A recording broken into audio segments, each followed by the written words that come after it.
Bonjour à tous et bienvenue sur Blooming You, le podcast Mieux-être, corps et esprit. Aujourd'hui, on se retrouve pour le deuxième épisode de notre plongée au cœur du premier congrès international de fasciathérapie, co-organisé avec Fascia France et le CERAP, le Centre d'études et de recherches appliquées en psychopédagogie perceptive. Alors, si vous n'avez pas encore écouté le premier épisode, je vous invite vraiment à y revenir. On y pose les bases scientifiques qui éclairent cette pratique. Mais ici, on va encore plus loin. On explore le soin autrement. Comme un lien, un engagement, un geste de présence. On est toujours au Palais des Congrès de Vannes, en Bretagne, un lieu entre ciel et mer, où le toucher devient un langage et le corps une mémoire. Dans cet épisode, vous entendrez la voix du professeur Danny Bois, fondateur de la fasciathérapie qui porte son nom, qui nous parle de la lenteur, du mouvement interne et de cette fameuse puissance d'agir du vivant. Vous découvrirez aussi le témoignage poignant de Jeanne-Marie Ridgera, psychosociologue et rescapée du génocide rwandais, qui a trouvé dans le fascia un chemin vers la paix. Et puis, il y aura le docteur Agnès Afnaïm, médecin auprès de survivants de torture, pour qui le toucher devient parfois le seul lien avec soi-même. Ève Berger-Grosjean, elle accompagne les dirigeants épuisés à réapprendre à ne plus tout porter. Hélène Boris-Bois nous parlera de transmission et de rigueur.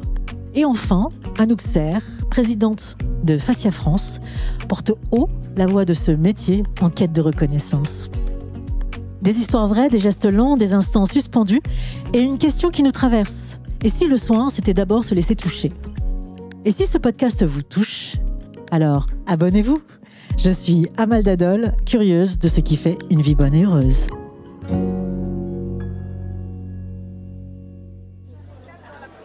Alors là, je vois Cécilia sur l'affiche. Bonjour Cécilia. Bonjour. Qu'est-ce qui vous a amené au Congrès international de fasciathérapie ? Parce que je suis dans la méthode depuis 1996. J'ai été suivie par la méthode.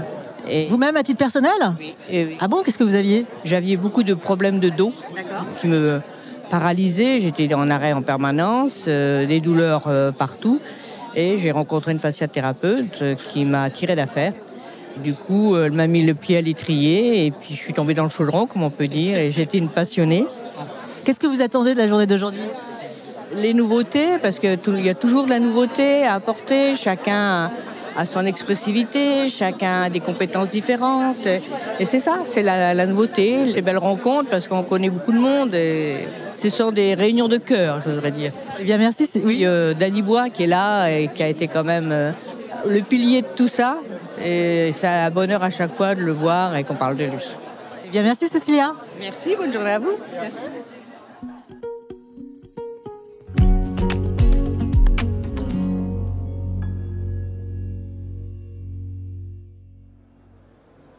On commence cette journée avec le professeur Danny Bois, fondateur de la méthode de fasciathérapie qui porte son nom. Il nous parle de la puissance d'agir du vivant, un concept qui place le mouvement interne au cœur de la santé et de la transformation. Danny Bois, bonjour. Bonjour. Alors, vous venez de nous offrir une conférence magistrale sur les origines de la méthode Danny Bois et sur ce qu'il a continué de la faire vivre aujourd'hui et sur ce qui vous anime aujourd'hui, notamment cette fameuse puissance d'agir du vivant.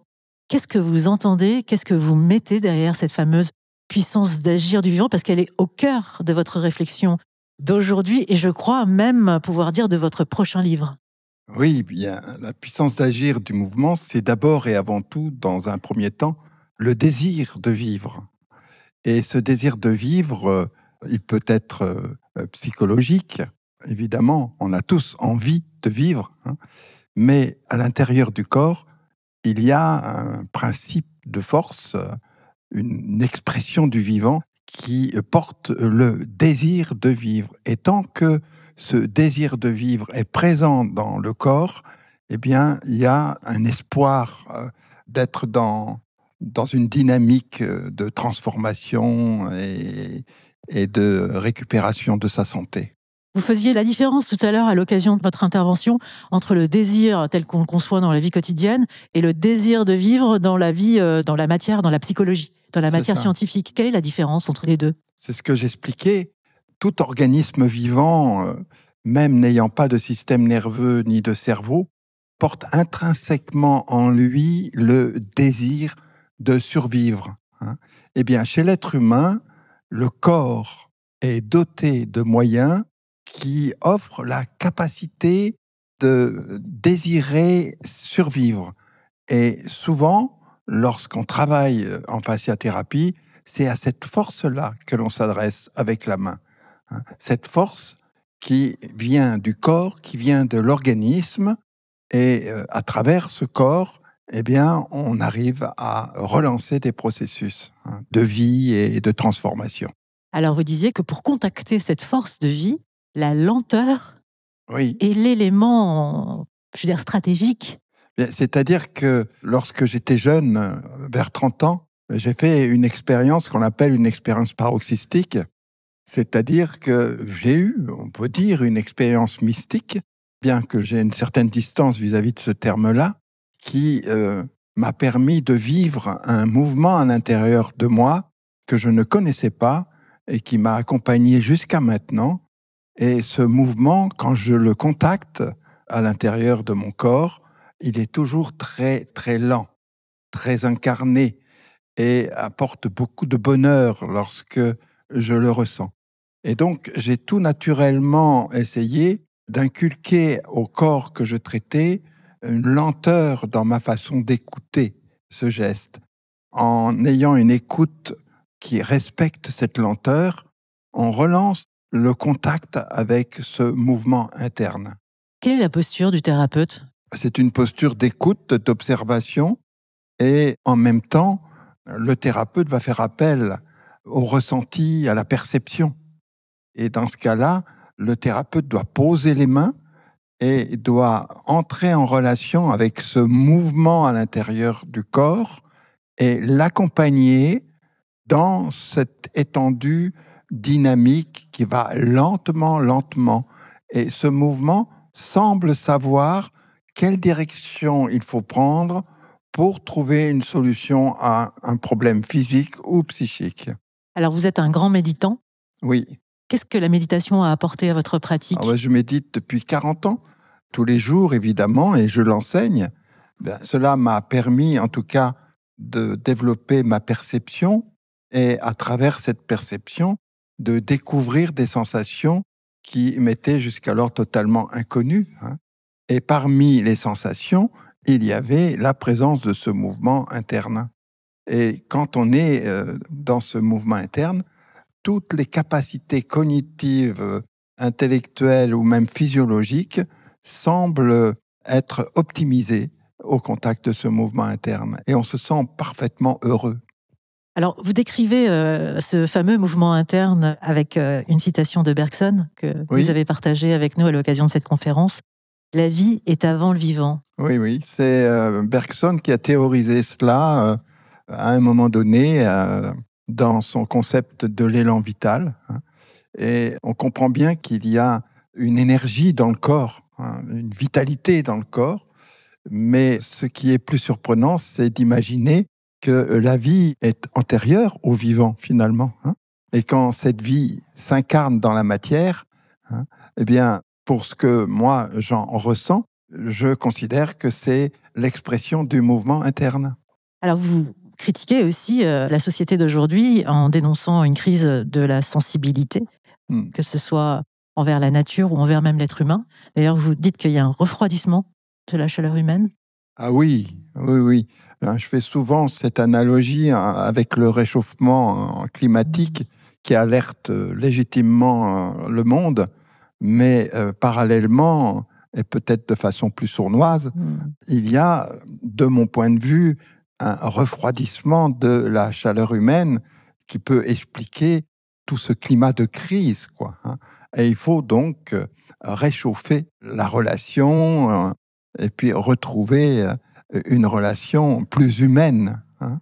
Et c'est évident que à travers le toucher et à travers la fasciathérapie, on permet aux personnes de reconnecter la chaleur du corps, et cette chaleur du corps renvoie pour la personne, lorsqu'elle témoigne, une sensation de protection, de confiance et de solidarité. Et la chaleur humaine est à l'origine de l'empathie. L'empathie n'est pas une expression de la chaleur humaine, mais je préfère le terme chaleur humaine qu'empathie, parce qu'on peut être empathique par stratégie, hein. Tandis que la chaleur humaine, on vit une autocompassion envers soi, quoi. Et l'instant présent? Et j'ai expliqué ce matin que lorsqu'on parle du vivant, eh bien, on doit nécessairement parler de l'instant présent, parce que le vivant ne peut s'exprimer que dans l'instant présent. Et ça, c'est quand même extraordinaire, on n'a pas de temps à perdre, hein. Il ne faut pas laisser le temps présent défiler comme ça dans notre vie, hein, parce que c'est dans l'instant présent que nous vivons, et c'est dans l'instant présent que nous pouvons prendre une décision en adéquation avec notre désir. Comment vous l'attrapez, vous, l'instant présent? Alors, par la méditation, ouais. C'est vraiment une écoute, mettre entre parenthèses toutes les croyances et tout, et être disponible, se sentir présent, c'est bien évidemment sentir tout ce qui se passe à l'intérieur du corps en temps réel de notre action. C'est être très attentionné à tout ce que nous sommes en train de faire et être très attentif à tout ce qui se passe à l'intérieur de nous pendant que nous faisons quelque chose. Et évidemment, ensuite, le temps de la réflexion peut demander un temps de latence, hein, mais on n'a pas le droit de passer à côté du temps présent en s'attardant sur le passé ou en se projetant toujours vers l'avenir. Il n'y a pas d'avenir sans être connecté vraiment au temps présent. C'est pas facile. Je pense que tout le monde sait faire. On n'a pas le choix, hein. Moi, je trouve que c'est assez facile d'être dans le temps présent. Il suffit juste d'être attentionné à ce qui se passe. Comment vous faites, vous, pour supprimer toutes les sollicitations qui viennent vous happer vers le passé ou l'avenir? C'est une longue expérience, hein, ça ne se fait pas comme ça. Moi, je fais partie des formateurs en méditation qui considèrent que la méditation, ça s'apprend. Hein. On ne dit pas d'un coup, allez, je ferme les yeux, je me mets dans un coin silencieux, je m'installe dans une posture immobile et c'est cela, méditer.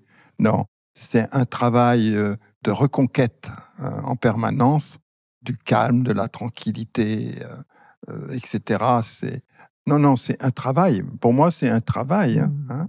Et donc, il n'y a pas une méditation qui se ressemble. Il y a des méditations de travail, je dirais, et puis des méditations de récompense.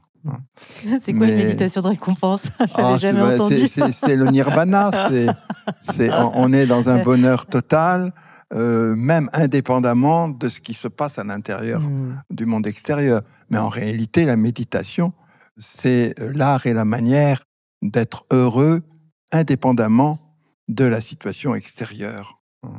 Parce que si le monde extérieur nous influence constamment au niveau de notre intériorité, cela va poser problème. Donc c'est une certaine manière, c'est prendre de la distance avec le monde extérieur et d'être capable d'être heureux indépendamment du monde extérieur. Et si le monde extérieur va dans le sens de gratification du bonheur, tant mieux. Mais on ne peut pas investir son temps uniquement sur le bonheur qui vient de l'extérieur. Il faut investir son temps sur le bonheur que l'on a en soi. Eh bien, merci Danny Bois.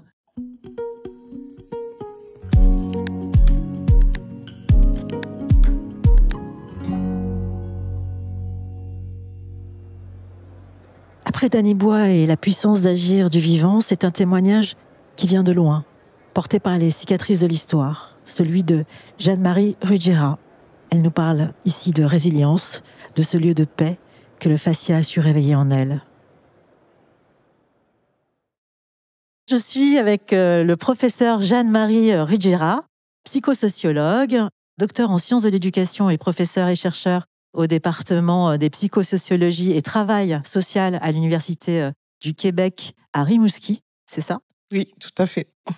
Alors, Jeanne-Marie, vous nous avez offert une présentation absolument géniale. J'ai pas d'autres mots. Génial. Je vous disais en off ce que j'ai ressenti quand je vous voyais comme ça interagir avec le public. Je voyais une reine en face de moi. Voilà, vous m'avez fait pleurer. Vous m'avez donné beaucoup d'émotions. Et je voulais le partager avec les auditeurs. Voilà l'occasion de la conférence que vous nous avez offerte ce matin sur le fascia comme symbole du lien social. Alors, ma première question, c'est déjà de comprendre comment vous êtes tombé dans le bain du fascia et de la fasciathérapie. Ah, Seigneur, c'est une longue histoire. Alors moi, je viens du Rwanda et je suis partie du Rwanda en 93.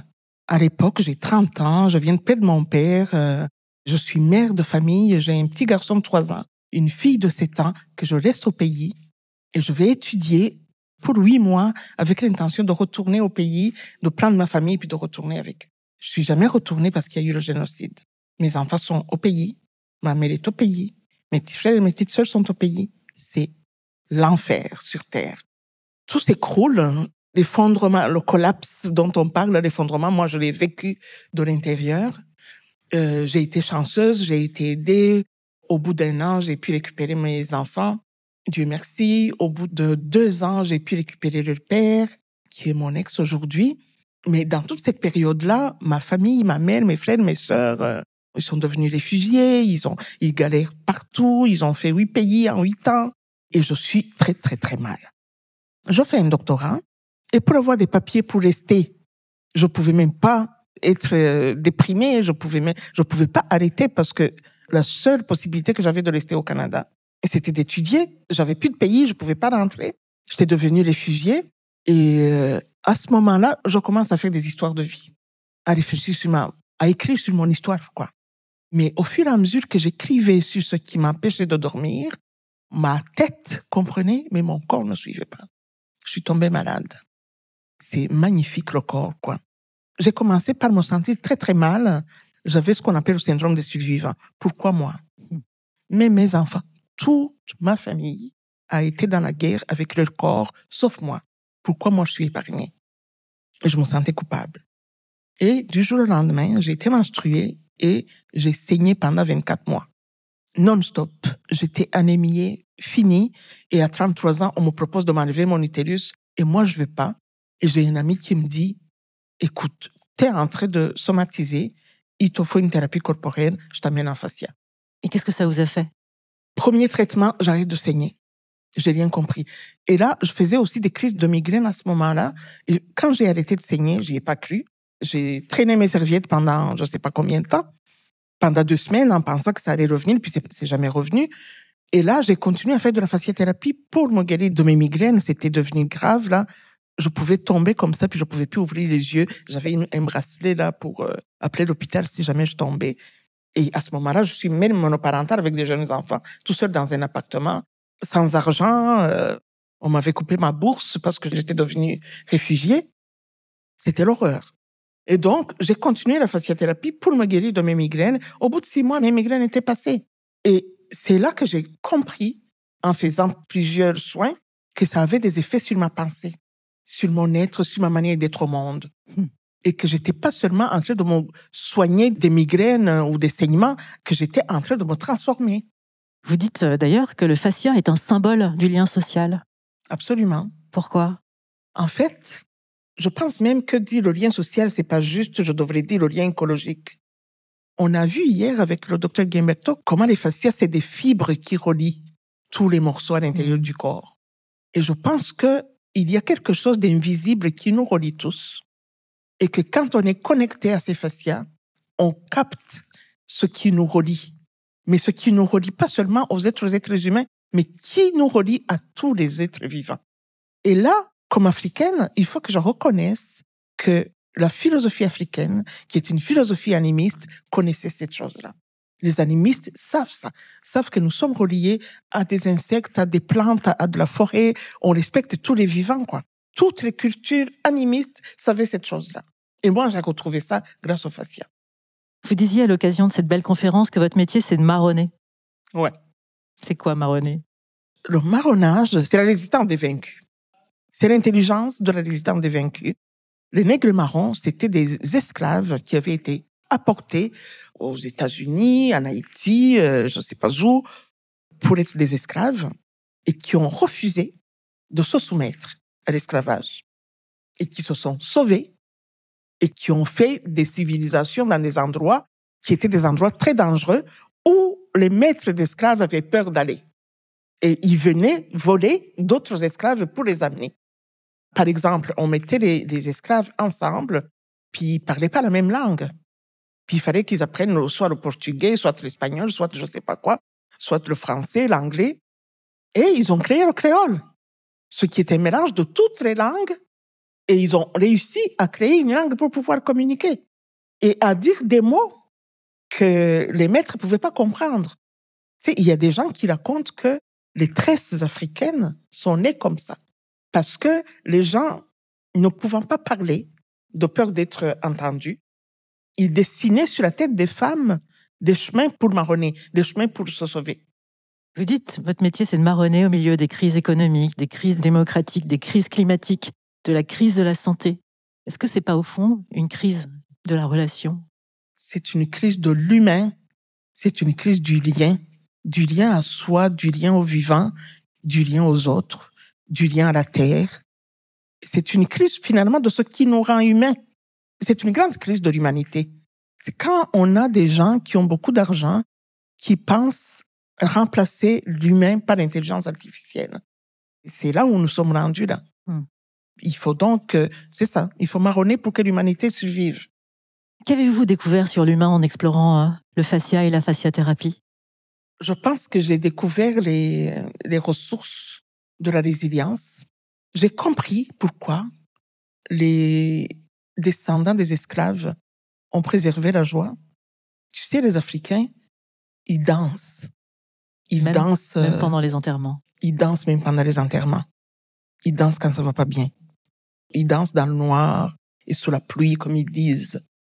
Et ils savaient qu'en faisant ça, ils activaient quelque chose qui est de l'ordre du vivant à l'intérieur d'eux. Et tous les rituels étaient faits de danse, de corps, de matérialité, de sueur. Et moi, j'avais perdu ça en étant colonisée, en ayant été socialisée dans les internats tenus par des religieuses. J'étais devenue une vraie bonti, quoi.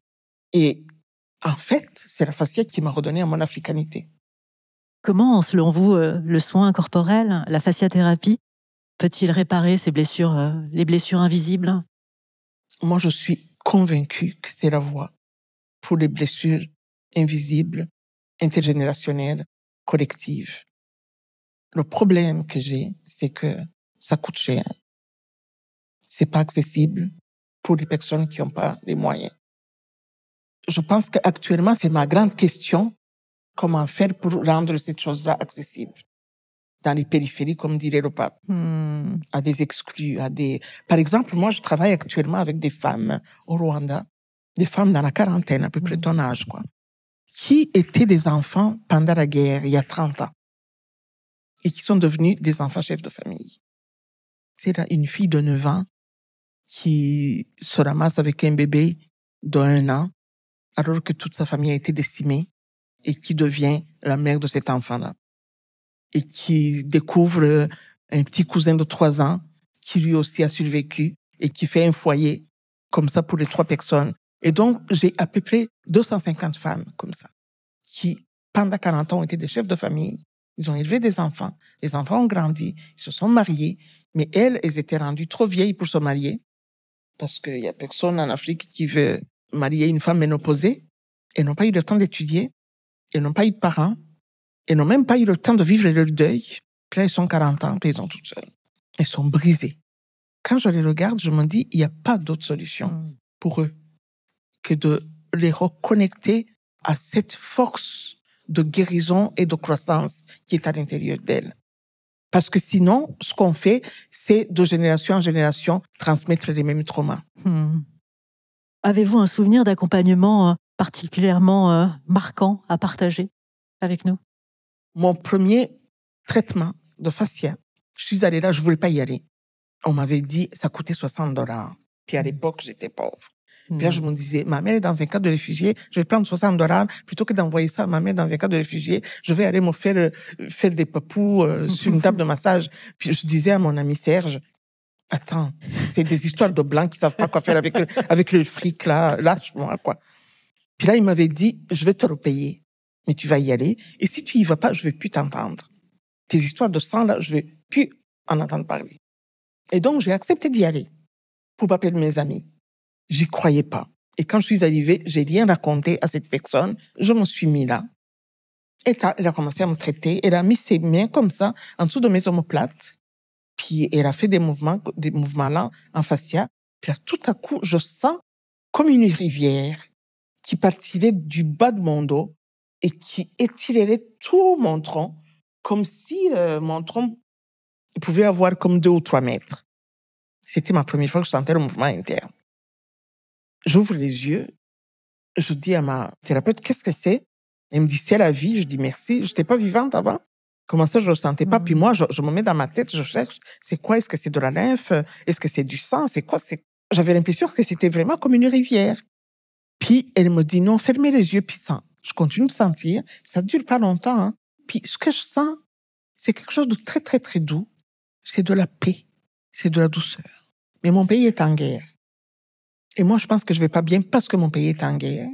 Et tout à coup, pendant 2 minutes, sur cette table, j'expérimente la paix. Comme jamais j'avais vécu. Et là, ça fait mince. Donc, si je ne vais pas bien, c'est pas parce qu'il y a la guerre chez nous. C'est parce qu'il y a un lieu paisible dans moi auquel j'ai pas accès. Je ne souffre pas de la guerre. Je souffre d'être éloigné du lieu paisible de moi. Et ça a réorganisé toute mon existence après. Je me suis dit, je veux avoir accès à ça de manière autonome. J'y arriverai avant de mourir, quand bien même ce serait à 80 ans. Eh bien, merci, Jeanne-Marie.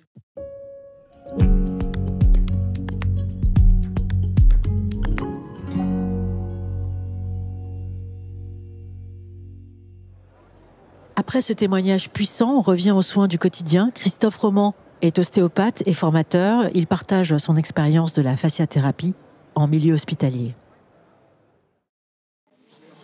Bonjour, Christophe. Qu'est-ce qui vous a amené au congrès international de fasciathérapie? On m'a demandé de présenter une communication et d'animer un atelier, donc je ne pouvais pas ne pas venir. C'est ça, oui, je vous ai vu hier. En plus, vous avez animé une conférence sur le lien entre la fasciathérapie et la paralysie, notamment faciale. C'est ça. C'est ça. Qu'est-ce que vous faites, vous? C'est quoi votre métier pour faire ça, quoi? Moi, je suis devenu fasciathérapeute il y a 35 ans et je suis devenu ostéo aussi. Et après, j'ai toujours travaillé avec des patients de l'hôpital, des cas un peu graves. Et voilà, donc ça m'a amené à essayer de faire de mon mieux pour aider des gens pour qui la médecine, à l'époque, n'avait pas grand-chose à proposer. Puis je suis devenu formateur très vite. J'étais déjà formateur dans mon ancien métier, donc j'ai de l'habitude de la pédagogie. Donc on a monté des programmes de formation pour travailler en pluridisciplinaire avec les autres professions paramédicales. Vous pourriez préciser exactement dans quel cadre vous intervenez en fasciathérapie? En formation continue des kinésithérapeutes et des orthophonistes des hôpitaux de Paris, mais aussi des hôpitaux de Lyon, du Cancéropole de Toulouse et d'autres établissements comme ça. Qu'est-ce que trouvent ces établissements? Alors, donc on a mis des techniques, des approches de fasciathérapie au sein de programmes de formation sur des pathologies ou des thématiques dont eux ont besoin, par exemple les paralysies faciales, mais des problèmes de déglutition ou de voix. Donc, ce que va amener l'apport de la fasciathérapie, c'est une approche du patient différente où on le touche, on ressent, on peut individualiser le traitement, on peut appliquer des techniques complémentaires qui facilitent les autres traitements médicaux ou le post-chirurgical. Et donc ça, c'est l'apport en plus. Voilà. Quand j'ai commencé à pratiquer, je rêvais qu'un jour, les gens qui sortent d'opération, ils puissent bénéficier de soins comme on fait. Au niveau de la cicatrisation, on a vu que ça gagne du temps. Il y a des premières études dans ce sens. Donc voilà, on essaie de mettre ça en œuvre, en fait, d'introduire ces techniques-là pour ces professionnels-là, sans vouloir les former complètement à la fasciathérapie, mais qu'ils aient, le petit joyau qui a été découvert, qu'ils puissent l'appliquer pour le plus grand nombre. Qu'attendez-vous de cette deuxième journée de congrès? Voir ce que disent les copains. Certains des intervenants, je les connais depuis longtemps parce que on est tous en recherche, en fait. Même si les outils, on en connaît la base depuis un moment, tout le monde se perfectionne. Ça fait un peu fourmilière d'idées. Donc voilà, c'est ça. Comment vous êtes tombé, vous, dans la fasciathérapie? J'étais ingénieur et chercheur. Et en fait, j'ai toujours pratiqué des approches corporelles, somatiques, arts martiaux, méditation, etc., etc. J'avais une sensibilité au massage et puis un jour je me suis dit tiens, il faut que j'essaye quelque chose par curiosité et j'ai essayé plusieurs approches et puis quand je suis arrivé à un atelier de formation pour des fasciathérapeutes, ça a été l'émerveillement, je me suis senti chez moi et après bing, en 2 ans j'avais pris le pli et ça a été très vite. Voilà, j'ai trouvé ma vraie vocation que je cherchais, je savais pas ce que c'était et je l'ai trouvé. Mais après il m'a fallu que je bosse énormément pour rattraper le niveau d'un kiné ou, vous voyez, ou d'un professionnel de santé, quoi. Eh bien, merci Christophe. Allez, bonne journée. Vous aussi.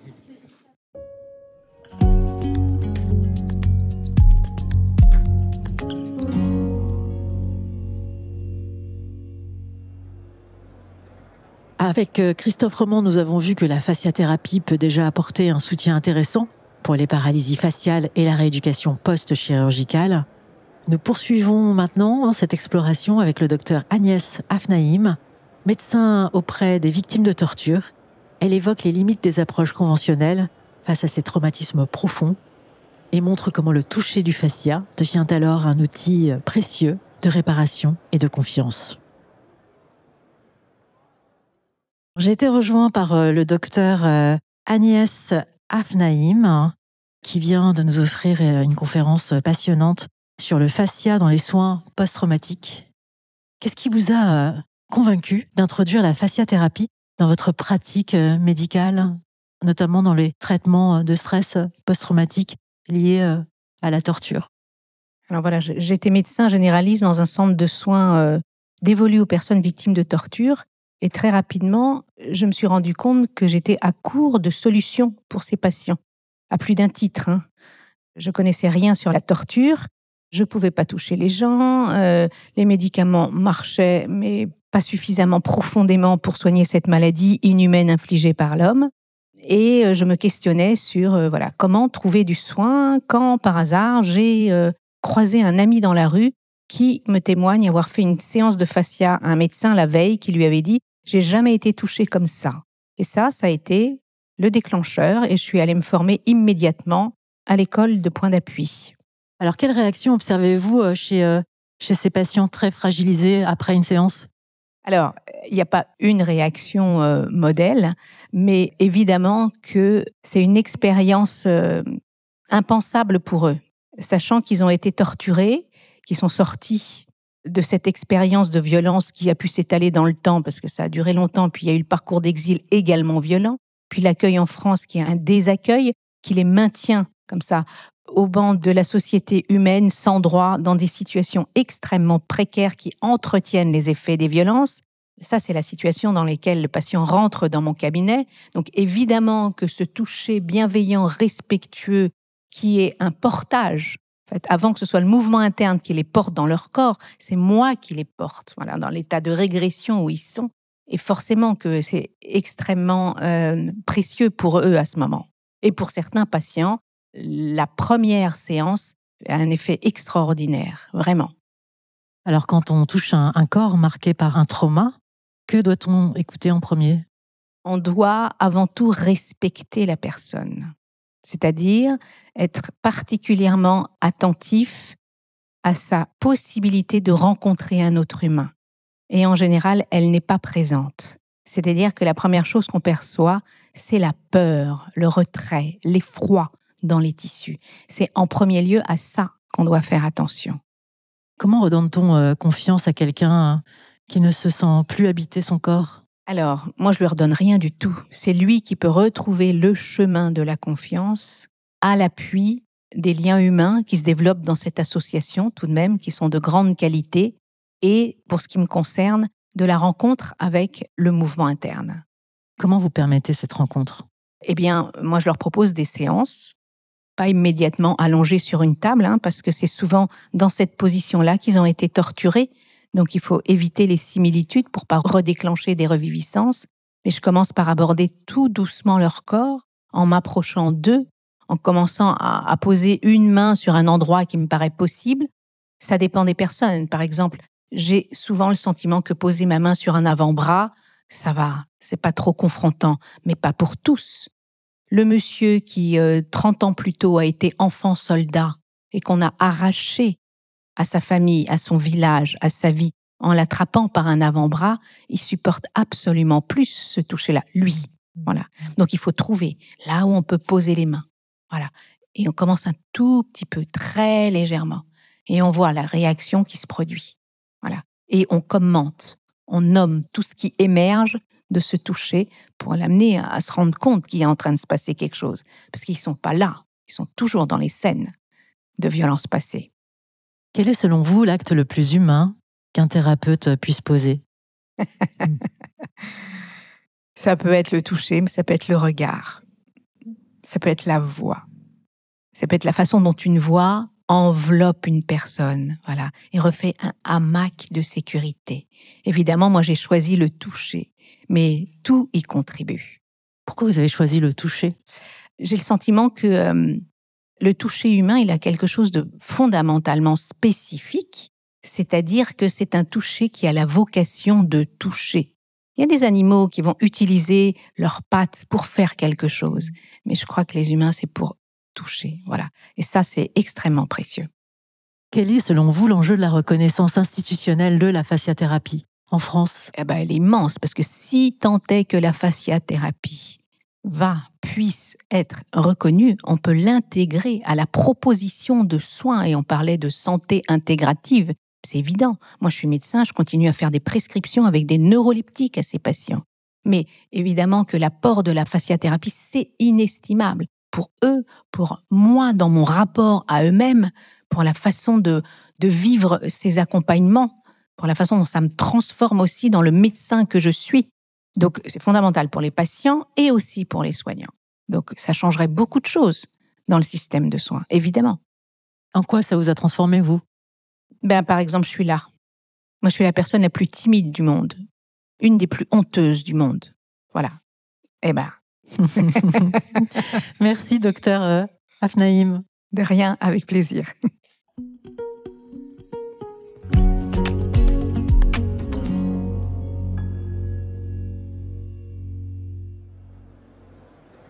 Après avoir exploré les enjeux du soin post-traumatique, une autre dimension de la fasciathérapie s'ouvre à nous. Ève Berger-Grosjean nous emmène dans le domaine du coaching professionnel. Elle accompagne les dirigeants à découvrir une posture nouvelle, ne plus tout porter, mais se laisser porter. Nous sommes avec Ève Berger-Grosjean qui vient de partager avec nous à l'occasion d'une conférence à ce congrès sur la fasciathérapie dans le coaching professionnel. Ève, pourriez-vous en quelques mots nous dire qui vous êtes et ce qui vous a conduit à la fasciathérapie et à lier cette discipline au coaching des dirigeants? Bonjour, merci. Je suis psychomotricienne de formation initiale et le fil rouge de mon parcours, ça a toujours été le lien entre le corps et le sens et le lien entre le vécu intérieur du corps et ce qu'on peut déployer à partir de là comme potentiel d'incarnation et de création et de réalisation dans l'étendue du monde. Et j'ai été formée très jeune à la fasciathérapie. Ça a été une rencontre fondatrice pour moi en 85, il y a 40 ans. Vous aviez 21 ans, vous disiez. J'avais 21 ans, exactement. Ça a été une rencontre absolument fondatrice parce que c'est vraiment quand j'ai rencontré ce mouvement interne qui anime l'intériorité du corps, j'ai eu l'impression pour la première fois, même si j'étais déjà psychomotricienne, de toucher vraiment le lieu où le corps et l'esprit sont non pas réunis, mais n'ont pas encore été séparés. Ça a été un petit peu le fil rouge de toute ma vie. J'ai aussi un doctorat en sciences de l'éducation. J'ai beaucoup travaillé sur la question de comment apprendre de son propre corps pour sa vie. Et en 2012, j'ai eu envie de prolonger en fait ce fil rouge en explorant un nouvel univers qui était donc celui du coaching professionnel pour m'adresser aussi dans les environnements de travail complexes, m'adresser à des personnes qui ne seraient pas forcément allées rencontrer, aller faire cette rencontre fondamentale avec la vie à l'intérieur d'eux et donc avec eux-mêmes dans un cabinet de fasciathérapeute. Donc moi, j'ai eu envie de voir comment c'était possible d'aller apporter les principes du vivant qui sont transmis dans les pratiques de la fasciathérapie, comment les adapter dans une forme qui est accessible alors dans les entreprises, dans les collectivités, les grandes associations, enfin là où œuvrent en fait des personnes et notamment des dirigeants et des entrepreneurs qui sont l'essentiel de ma clientèle aujourd'hui. Alors comment se fait cette rencontre avec ces dirigeants et ces entrepreneurs? Comment adhèrent-ils à la matière, à la fasciathérapie? Qu'est-ce que ça provoque chez eux? Un des premiers effets de la rencontre avec l'intériorité du corps, c'est de pouvoir s'y déposer. Et c'est une rencontre, une intériorisation qui revitalise, qui redonne de l'énergie, du repos, du ressourcement. Or, les dirigeants sont quasiment toujours épuisés parce qu'ils ont comme culture de porter. Ils portent absolument tout dans leur vie, ils portent tout dans leur métier, ils portent leur métier, ils portent leurs équipes, ils portent les projets qu'ils pilotent. Et donc, ils sont considérablement fatigués. Et donc, pour eux, c'est une découverte de vivre, de ressentir qu'ils peuvent se déposer à l'intérieur de leur corps. Et à ce moment-là, ils découvrent qu'ils peuvent être portés au lieu de porter. Ça, c'est juste une petite révolution. Quelle distinction vous faites entre porter et être porté? Parce que vous disiez tout à l'heure, j'ai beaucoup aimé au sein de cette conférence que porter, c'est la culture du dirigeant. Comment il passe sensiblement, avec le corps, du sentiment de porter toujours à être porté? Comment ça se fait, ce switch, cette bascule? Et de quoi on parle, en fait? De porter à être porté, c'est quoi la sensation? Donc, porter, de toute façon, je ne sais même pas si c'est une sensation pour eux. C'est juste, ils vivent avec un corps qui porte sans se rendre compte qu'ils portent. Ils sont tendus, ils sont crispés, ils ont un corps qui est compact ou complètement effondré de fatigue, en fait. Mais justement, plus à la limite ils sont fatigués, plus ils ont besoin de se contracter pour continuer à avancer. Un jour, un dirigeant m'a dit, il est arrivé dans la séance, il m'a dit « Ève, aide-moi aujourd'hui à rester dans le match ». Ça veut tout dire. Alors, je lui ai dit, je suis pas sûre que ce soit exactement ça qu'on va faire aujourd'hui, justement. Ou en tout cas, si tu veux rester dans le match autant que tu veux, il va falloir d'abord te reconstituer un peu de l'énergie. Donc, en fait, moi, ce que je leur propose, c'est des pratiques issues de la fasciathérapie, c'est-à-dire, alors je ne fais pas en priorité le toucher sur table, la fasciathérapie telle qu'elle est pratiquée par les kinésithérapeutes, fasciathérapeutes. J'ai adapté la pratique. Et donc, ça commence souvent par l'animation d'une méditation, appelée une introspection sensorielle ou méditation pleine présence, où, en fait, je les invite juste à se déposer et par un protocole et une verbalisation qui leur permet de faire ces actes intérieurs, je les invite à vraiment ouvrir leur intériorité corporelle, à se déposer.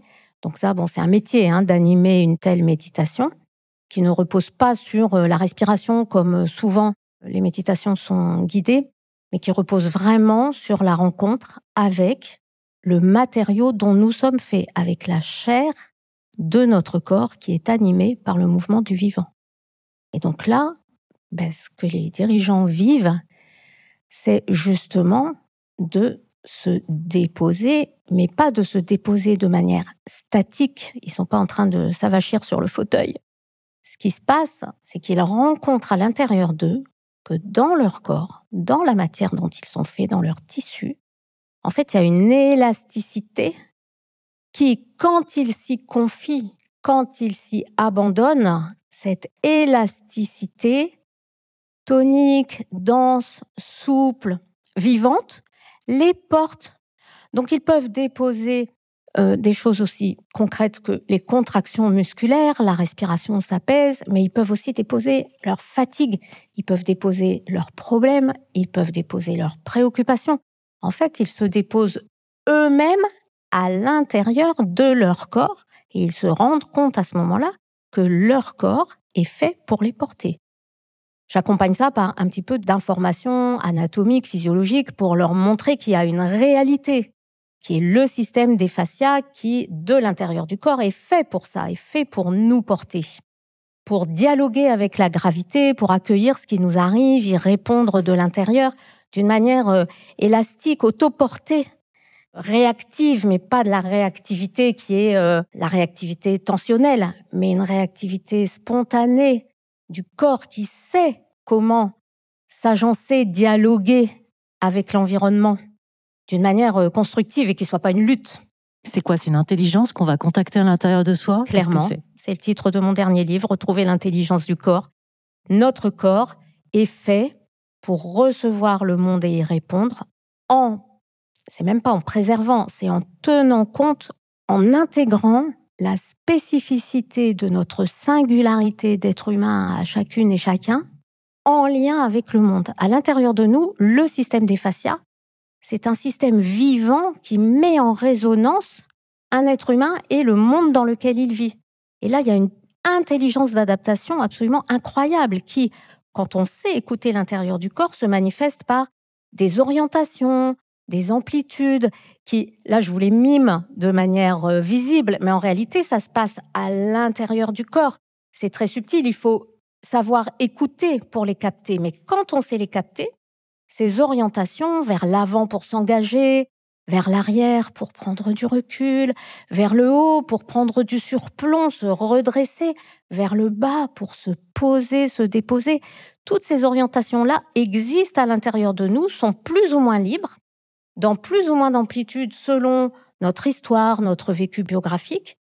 Et donc, à un moment donné, quand on apprend à écouter ce langage du corps qui est là en permanence en train non seulement de parler, mais de se faire, c'est pas seulement un langage, c'est un langage en action, où ce sont des actes qui sont en train de se faire et qui sont signifiants.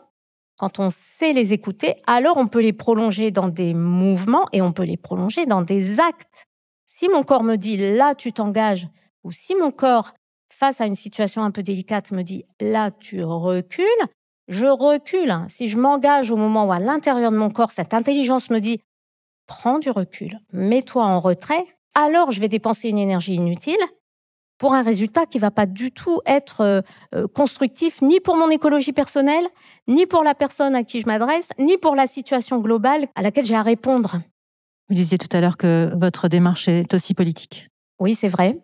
Parce que dans un pays qui est le pays de Descartes et Lacan réunis, où la prédominance du langage, de la pensée langagière, intellectuelle, est totalement, culturelle, où le corps, même aujourd'hui en 2025, le vécu du corps, l'écoute du vécu du corps est encore tabou, surtout dans le monde des organisations. Quand une personne, mais d'autant plus un leader qui a un impact fort et dont le rôle social est fort, apprend à être porté plutôt que porté, à transformer son mode de réflexion et sa manière de prendre des décisions, en arrêtant justement de les prendre avec son esprit seul aux commandes, mais en mettant cette écoute du corps en premier pour que corps et esprit ensemble créent et mettent en œuvre des actes, des paroles qui sont portées par l'intelligence du vivant et pleines de sa sagesse, alors pour moi, ils vont pouvoir devenir des diffuseurs d'ambiance positive, ils vont pouvoir apporter dans les organisations où ils œuvrent, qui sont très complexes et où il y a beaucoup de souffrance, ils vont pouvoir apporter, j'ai envie de dire, de la vie, de la sérénité, du calme, une créativité nouvelle qui sont contagieuses. Et ça, pour moi, c'est un acte politique parce que c'est un renversement de paradigme qui va servir, au sens étymologique du mot politique, la vie dans la cité. Eh bien, merci Ève Berger-Grosjean. Un grand merci.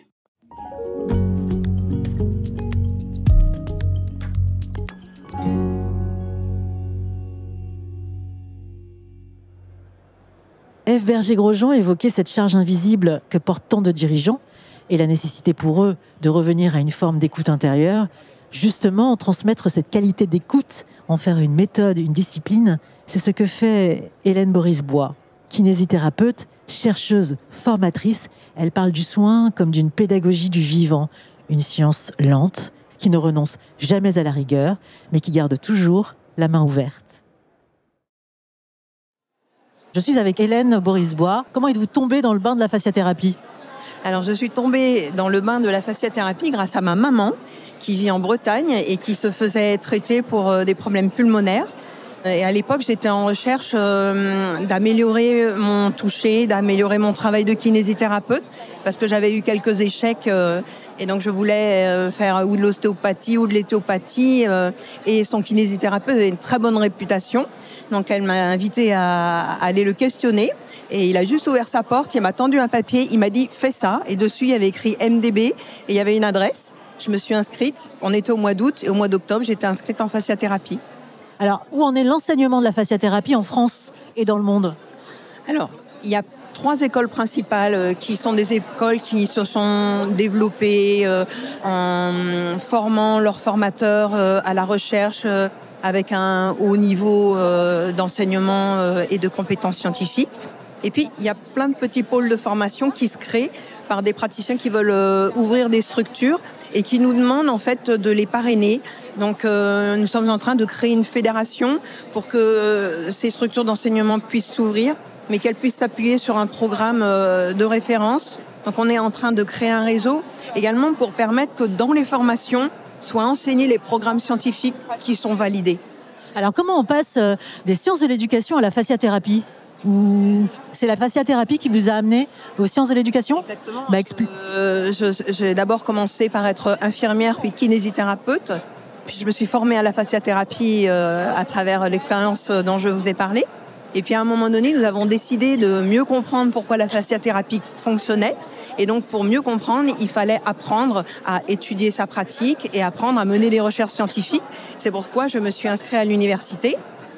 Et qu'est-ce que vous aviez envie de partager en venant à ce congrès? C'est quand même le premier congrès international de fasciathérapie. Ça fait combien de temps que vous êtes dans le bain de la fasciathérapie d'ailleurs? Alors j'ai commencé à l'âge de 24 ans, j'en ai 62, donc ça fait une paire d'années. Ce qui m'importe, c'est d'avoir une filiation, d'avoir une éthique, de pouvoir donner le meilleur aux patients et de pouvoir le donner avec le plus grand sérieux, c'est-à-dire avec un bon niveau de formation et un bon niveau scientifique et une cohérence, une cohésion et une unité qui laisse la singularité exister, mais qui est quand même ce sérieux professionnel. Eh bien, merci Hélène.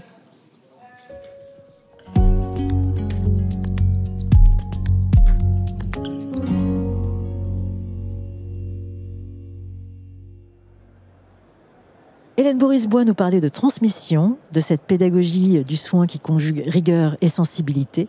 Mais pour que ces pratiques puissent se diffuser, elles doivent aussi s'inscrire dans une reconnaissance plus large. Anouk Serre, présidente de Fascia France, porte cette ambition. Elle milite pour que la fasciathérapie trouve sa juste place dans le paysage de la santé. Je suis avec Anouk Serre, la présidente de Fascia France, qui n'est pas que présidente de Fascia France, qui est aussi kiné, fasciathérapeute et également formatrice en fasciathérapie. Oui, c'est bien ça. J'ai tout bon? Oui, c'est tout bon. Super.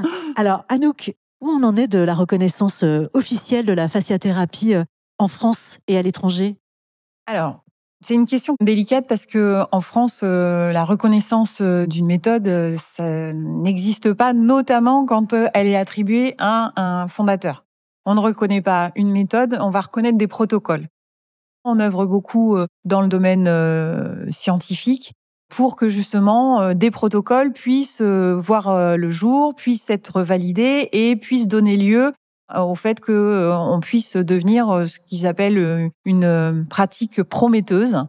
Donc on commence à rentrer dans le champ d'une certaine reconnaissance scientifique sans pour autant reconnaître la fasciathérapie MDB, mais c'est pas forcément notre objectif. Notre objectif, c'est de communiquer et de montrer qu'effectivement, nous sommes dans un processus de recherche et qu'à ce titre, nous sommes dans un processus de reconnaissance au niveau professionnel et notre deuxième objectif est vraiment de créer une identité professionnelle au niveau des fasciathérapeutes.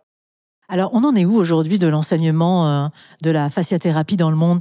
Alors, on enseigne dans quand même beaucoup de pays, puisqu'on a une école en fasciathérapie méthode Danibois au Brésil, en Allemagne, en Suisse, en Belgique, également sur les dom-toms. On a également la Roumanie, le Québec. Donc, on commence à être bien implanté dans la formation. Alors, quelle démarche avez-vous entrepris pour professionnaliser la fasciathérapie dans le monde et rendre cette matière, on va dire, légitime? Alors, déjà, on essaye d'œuvrer en France, ce qui est déjà un beau défi. Nous, dans notre approche, déjà, c'est de commencer à participer à toutes les réflexions qui sont faites sur les thérapies complémentaires. Donc, en étant la NPIS qui est partenaire de ce congrès, la participation aux pratiques des assises complémentaires, toutes ces actions qui sont financées et promues par Fascia France, c'est l'occasion de nous intégrer dans ce champ des pratiques complémentaires, dans l'évaluation des pratiques complémentaires et dans le mouvement actuel qui va vers une santé intégrative. Et puis, on exige aussi au sein de l'association que les professionnels suivent un cursus de formation continue, ce qui garantit aussi d'être à jour de ces connaissances. Et ça, c'est un élément qui est indispensable dans une profession. Alors, l'enseignement de la fasciathérapie dans le monde, donc c'est 8 écoles, 14 lieux de formation. C'est combien de thérapeutes formés aujourd'hui à la méthode d'Animois en France et dans le monde, à peu près, grosso modo? Alors, plusieurs milliers, mais alors après, je ne saurais pas référencer. La méthode a quand même de nombreuses années. Et malheureusement, c'est compliqué de référencer tout le monde. Tout le monde n'est pas adhérent à Fascia France, même en France.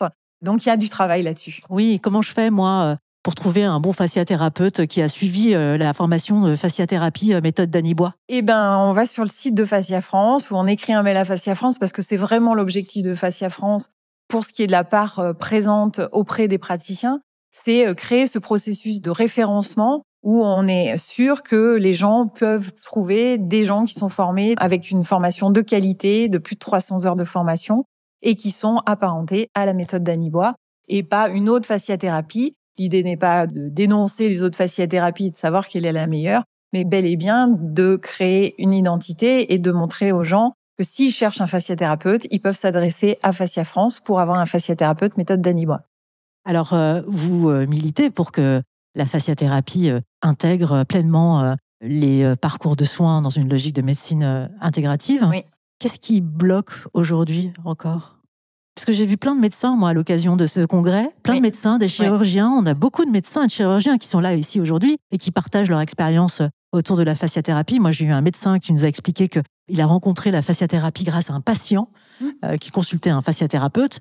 Et comme il a constaté tout le bien que ça lui faisait, donc il a été curieux de la matière et depuis, ça fait partie de sa vie. Donc, qu'est-ce qui bloque aujourd'hui pour intégrer cette matière Ce qui bloque, c'est beaucoup un problème franco-français. On a une petite difficulté à intégrer des choses qui ne sont pas directement validées par la science. Et les pratiques complémentaires rencontrent une problématique dans le sens où ce sont des pratiques qui sont opérateurs dépendants. Donc, ça dépend du praticien. Il y a une part de la technique qui peut-être être évaluée, mais il y a une part de la technique qui dépend aussi du praticien. Et ça, à partir du moment où, en France, on ne passe pas par le système biomédical de validation, de recherche scientifique, on a beaucoup de freins. Maintenant, il y a beaucoup de choses qui se font quand même. La NPIS, qui est partenaire de ce congrès, la Société savante pour les interventions non médicamenteuses, avance beaucoup dans la création de référentiels pour justement aller peut-être vers une législation de ces pratiques complémentaires. Parce que c'est une réalité de terrain. On a plus de 40%, je crois, de la population qui fait appel à ces pratiques en complément de leur pratique médicale, de leur cursus médical, de leur parcours médical. Donc, en fait, il y a une réalité de pratique des Français, une demande des Français. Mais bon, les institutions françaises, c'est toujours un petit peu compliqué. Il faut œuvrer encore. On a encore un peu de chemin à faire. Alors, d'Animois, qui a un parcours académique et scientifique remarquable, disait tout à l'heure que c'est la subjectivité du soin qui est difficilement mesurable en science, en fait. Oui. Et que du coup, c'est ce qui potentiellement c'est ce qui bloque un peu des aussi. interférences. Oui, il y a des interférences. Et puis, pendant longtemps, seule la recherche quantitative avait une valeur. La recherche qualitative, ça a changé, heureusement, mais la recherche qualitative a mis du temps à exister et ayant une vraie valeur scientifique. Or, les thérapies complémentaires se situent plus dans ce champ-là, quoique notre étude clinique sur la lombalgie chronique rentre dans le cadre de la recherche quantitative, donc c'est un bon point pour nous. Eh bien, merci Anouk. Merci Amel, avec plaisir. Bon, on va retrouver Solange Arnaud de Médoucine qui vient de nous faire une présentation très intéressante sur la place des pratiques intégratives dans le parcours de soins et notamment la partie évaluation. Comment évaluer le thérapeute. Et j'ai trouvé ça passionnant. Est-ce que tu peux en parler un petit peu avec nous en quelques mots pour le partager avec nos auditeurs? Quelle a été la problématique de ton étude et le résultat? Oui, merci. Donc, la problématique, c'est que sur Médoucine, dans notre ADN, on s'est dit dès le premier jour que pour participer à l'essor des pratiques complémentaires, il fallait réfléchir à qui on référence, en qui on peut avoir confiance et proposer au public sur Médoucine. Et donc, fort de cette réflexion, on a défini notre propre référentiel.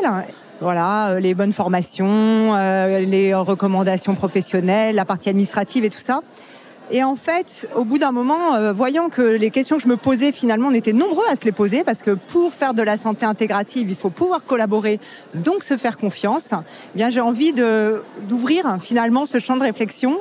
Et donc, on a constitué un groupe de travail autour de ces sujets de c'est quoi vraiment les risques dans les pratiques complémentaires et c'est quoi au contraire qui donne confiance dans un professionnel qui n'est peut-être pas un professionnel de la santé, mais qui néanmoins apporte un soin et une valeur ajoutée, on va dire, dans le champ de la santé. Et donc, quel a été le résultat? Parce que c'était plutôt déroutant. C'était plutôt déroutant. Donc, on a compris qu'en fait, le premier critère important, c'était les avis, plus que la formation. Et que je te laisse continuer. Oui. Alors, ce qui était déroutant, c'est que quand on a demandé qu'est-ce qui donne confiance dans un professionnel, déjà, les professionnels eux-mêmes n'étaient pas d'accord avec le public. Parce que les professionnels, ils valorisent la formation, ils ont vraiment un soin particulier sur ce sujet. Évidemment, c'est de là d'où ils viennent. Mais pour le public, le plus important, en effet, ce sont les avis. Donc ça, c'est la première surprise. Et la deuxième surprise, c'est qu'en fait, du coup, quand on a mis ensemble dans une même pièce 30 personnes qui étaient à la fois des représentants des professionnels, des médecins, des chercheurs, des personnes intéressées par ce sujet et puis des patients, et qu'on leur a donné 150 profils de thérapeutes à évaluer, donc en leur donnant vraiment des éléments objectifs sur ces thérapeutes. Il fait telle pratique, il exerce depuis tant de temps, il a tant d'avis, etc. Eh bien, ils n'ont pas été capables de se mettre d'accord sur le niveau de confiance à accorder. Et en fait, quand je dis qu'ils n'ont pas été capables de se mettre d'accord, ce que ça traduit, en fait, c'est que en matière de confiance, finalement, il y a de multiples critères et que ces critères d'évaluation, ils sont extrêmement personnels. Subjectif. Complètement subjectif. Voilà. Donc ce sujet de la confiance, bien, il dépend de la personne. Et ce que finalement, pour Médoucine, moi j'en ai conclu, c'est que notre rôle à nous, c'est peut-être tout simplement de donner un panel le plus large de professionnels, finalement, pour que le public puisse choisir le professionnel qui lui correspond. Mais que notre rôle, il est de donner un cadre quand même de sécurité minimum, entre guillemets, puisque vous l'avez compris, on fait beaucoup de vérifications sur le profil des professionnels, mais ensuite de donner au public tous les éléments d'un choix libre et éclairé par rapport à ses propres critères de jugement, donc en donnant un maximum d'informations sur le parcours des professionnels qu'on référence. Eh bien, merci Solange. Merci à toi, Amal.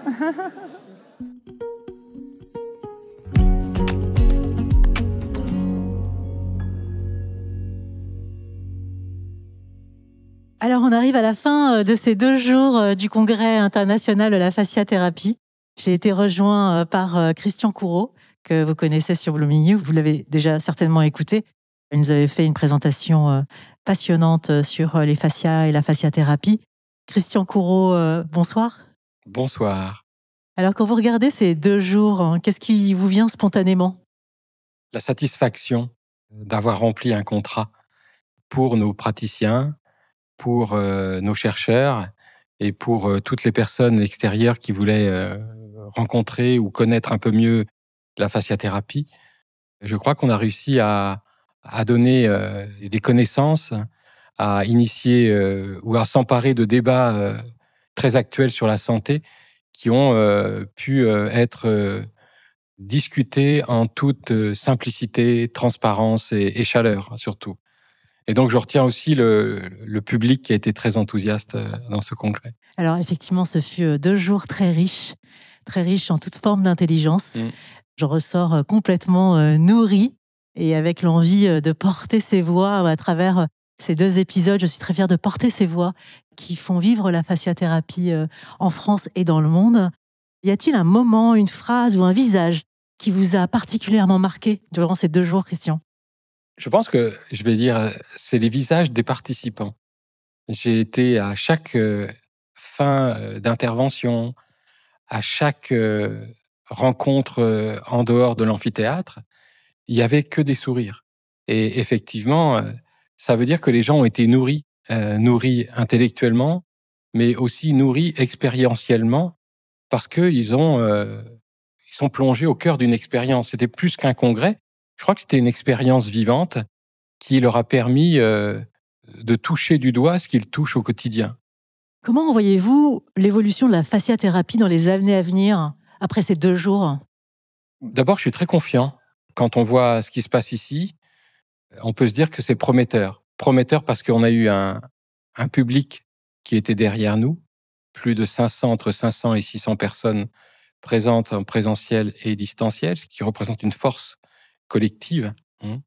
Et puis, confiant aussi parce que on voit que les concepts, les modèles qui construisent et qui ont bâti la méthode d'Anniebois, la fasciathérapie méthode d'Anniebois, trouvent des éclairages, des appuis, des complémentarités avec des champs de recherche qui sont tout à fait d'actualité, comme les recherches sur le fascia.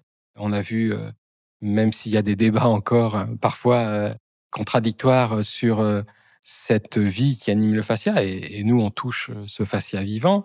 Et puis, on a vu aussi tout ce qui concerne les neurosciences et comment le toucher, les fascias ont un rôle dans ce qu'on a pu appeler la relation corps-esprit, où on a vu que quand on touchait les fascias, on avait la possibilité d'induire des changements dans le cerveau et de participer au bien-être global, à la fois physique et psychologique. Et puis, confiant aussi parce que je crois qu'on a eu la chance d'avoir aussi un éclairage sur le contexte actuel de la santé en France.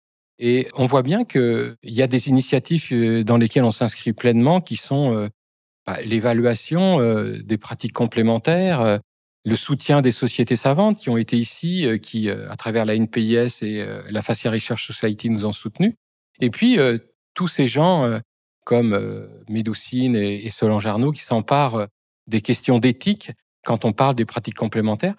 Je pense qu'on est confiant parce qu'on sent qu'on s'inscrit dans un courant qui veut se faire reconnaître, mais de façon organisée, éthique et scientifique. Quelle est votre plus grande fierté en sortant de ce congrès? C'est d'avoir réuni dans un même congrès de la diversité scientifique. Quand on a ouvert le congrès, on avait annoncé qu'on allait explorer le fascia, le vivant, le toucher, en faisant cohabiter les sciences, et pas seulement une science. Donc on avait fait le choix des sciences du vivant, avec des images, de l'anatomie des fascias, mais aussi les neurosciences, pour comprendre un peu mieux comment le fascia contribue à notre fonctionnement global, et puis les sciences humaines, parce qu'on est plongé, quand on fait du soin, dans l'humanité. Et on a vu, je crois, à travers les différentes conférences, d'abord qu'on était une méthode qui s'ancre dans un paradigme, qui est le paradigme du vivant, qui est en construction, mais aussi que, j'en avais un peu parlé dans le podcast, qu'on s'est quand même aperçu que le toucher, c'était fondamental pour le bien-être humain. Et votre rêve? Alors, c'est entre nous, mais moi, je rêverais de faire une 2e édition. Eh bien, merci Christian. Merci d'avoir été parmi nous. C'était une vraie joie. Merci Christian, c'était une joie partagée. Merci pour votre regard et pour cette œuvre vivante que vous poursuivez depuis tant d'années. J'ai beaucoup d'émotions. Merci aussi à toutes celles et ceux qui ont pris la parole dans cet épisode et dans le premier. Ce podcast fait suite à un premier épisode où nous avons exploré le fascia sous l'angle du toucher, du mouvement, du sport, de la grossesse et de la perception du corps. Si vous ne l'avez pas encore écouté, je vous invite à commencer par là. Et si ces 2 épisodes vous ont touché, partagez-les autour de vous, abonnez-vous à Blooming You et surtout, continuez d'écouter ce que votre corps vous murmure. Merci encore Christian. Merci Amand. Merci à tous chers auditeurs et je vous dis à très bientôt.